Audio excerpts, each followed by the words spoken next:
আসসালামু আলাইকুম। এই ৫ নং ওয়ার্ডের কিন্ডারগার্টেন স্কুলের টিচাররা আপনারা যারা এসেছেন, আপনাদের সবাইকে আসসালামু আলাইকুম। আজকের এই বিকেলে আমি আপনাদেরকে দেখে মনে হচ্ছে যে আপনারা আসলে অনেক এখানে প্রোগ্রাম হচ্ছে, তো বিভিন্ন জায়গা থেকে কিন্ডারগার্টেন স্কুলরা আসছে, কিন্তু আমার মনে হচ্ছে আপনারা আসলে আমাদের প্রতিবেশী।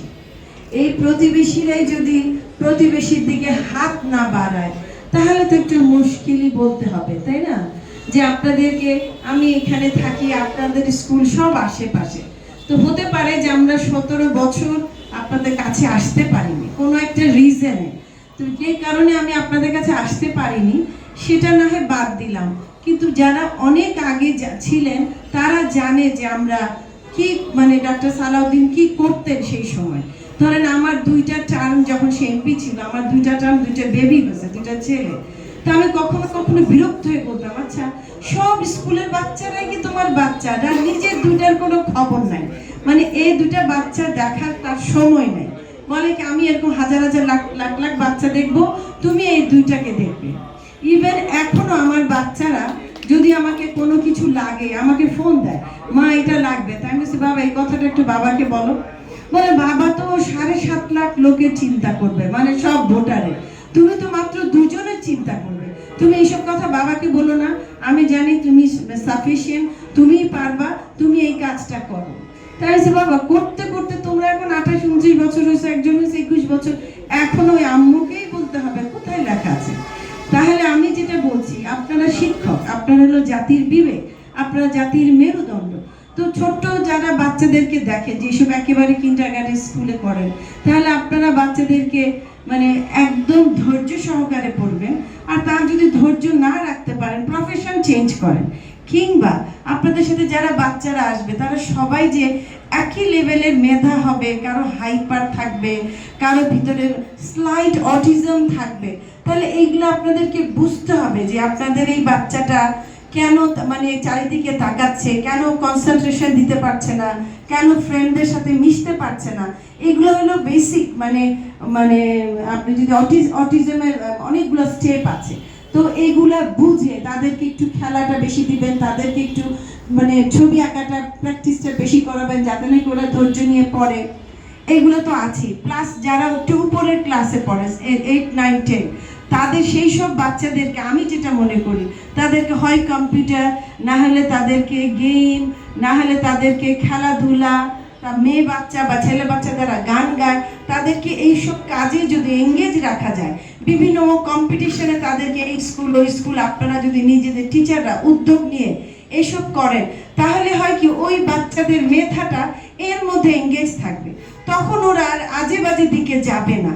যে কারণে ওরা অলস থাকে, সারাদিন মোবাইল দেখে, তারপরে ওদের এটা সেটা করতে ইচ্ছা করে, হাবি জাবি জিনিস খায়, আমি না হয় নাই উল্লেখ করলাম। তো যেই পরিবারে একটা বাচ্চা একটু অন্য পথে যায়, সেই পরিবারটাতে জাহান্নাম এসে হাজির হয়। সেই বাবা মা, তার প্রতিবেশী, তার আত্মীয় স্বজন জানে যে ওই বাচ্চাটার জন্য তাদের কি যাচ্ছে তাদের মনের উপর দিয়ে।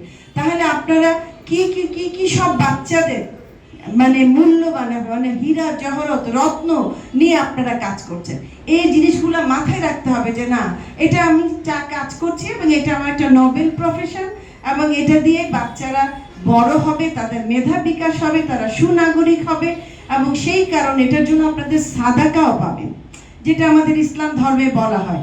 যেমন আপনি সে যেমন অনেক কিছু দান করে, তো আমি প্রায় বাসায় বলি, আচ্ছা কোনটা যাকাত দিয়েছো, কোনটা কি তুমি আমাকে বলো, বলতে থাকে, তো আমি বলি এটা এই মাদ্রাসা, এখানে কি জনগণ বাচ্চা কাচ্চা থাকে? বলে হ্যাঁ ওখানে থাকে। তাহলে আচ্ছা এটা হবে যাকাত, কোনটা হবে সাদাকা? তা দেখা গেল যে যাকাতের চেয়েও তার সাদাকার লিস্ট অনেক লম্বা।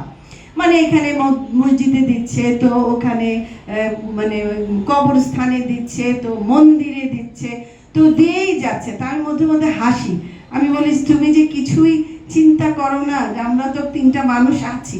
বলে এগুলো লাগবে না, আমার বাবা যা রেখে গেছে তা দিয়ে আমার বাচ্চারা অন্তত লেখাপড়াটা করিয়ে দাও, ওদের সার্টিফিকেট থাকুক, ওরা চাকরি বাকরি করে চলতে পারবে, মানুষ যেন সমাজে সম্মান নিয়ে থাকে। আর যেইটুক বাড়তি তুমি নিজে বিজনেস করো, ধরেন তাকে অনেকবার জেলে যেতে হয়েছে, সে পলাতক ছিল, তাহলে আমাকে ওই গাড়ির স্টিয়ারিংটা যেরকম ধরে আমাকে ধরে এই 17টা বছর পার করতে হয়েছে। এবং আমি জীবনে অনেক কিছু ফেস করেছি যা নাকি আমি বলতে চাই না। আমি যদি বলি মানে গল্প, সিনেমা, নাটক সব হবে যে আমার উপর দিয়ে 17 বছর কি গেছে। কিন্তু আমি এগুলো হাসি মুখে মেনে নিতাম। আমি ভাবতাম আল্লাহ দিয়েছে এই সমস্যা, উনিই মিটাবে। তাই তো দেখলাম যে 17 বছর পরও যেরকম মানে ম্যাজিক হবে সেটা তো আমি কল্পনাও করি না। আমরা ভেবেছি এইভাবে জীবনযাপন করতে হবে। তো ঠিক আছে, আমি আপনারা প্রতিবেশী হিসাবে, আপনারা টিচার, আপনাদের কাছে গার্জিয়ান যায়, তাহলে আপনাদের কাছে সবার কাছে এই ধানের শীষের পক্ষ থেকে আমি একটা ভোট চাচ্ছি। শুধু একটা না, পরিবারের সবাইকে নিয়ে যাবেন, প্রতিবেশীকে বলবেন।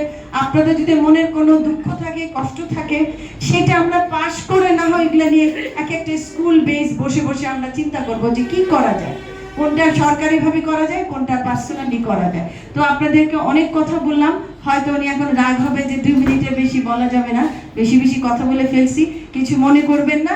তবে ভোটটা অবশ্যই অবশ্যই ধানের শীষের পক্ষে দেবেন এবং সবাইকে উদ্বুদ্ধ করবেন এবং ভোট কেন্দ্রে নিয়ে যাবেন। ওকে, ধন্যবাদ, থ্যাংক ইউ, আসসালামু আলাইকুম। 34 বছর সংসার করে বুঝতে পেরেছে যে এখন বেশি বললে তাকে আমি মাইকটা নিয়ে নিব, কিংবা বলবো যে আর সময় আছে 10 সেকেন্ড। এই অনেক বছর সংসার করলে একটা সুবিধা আছে।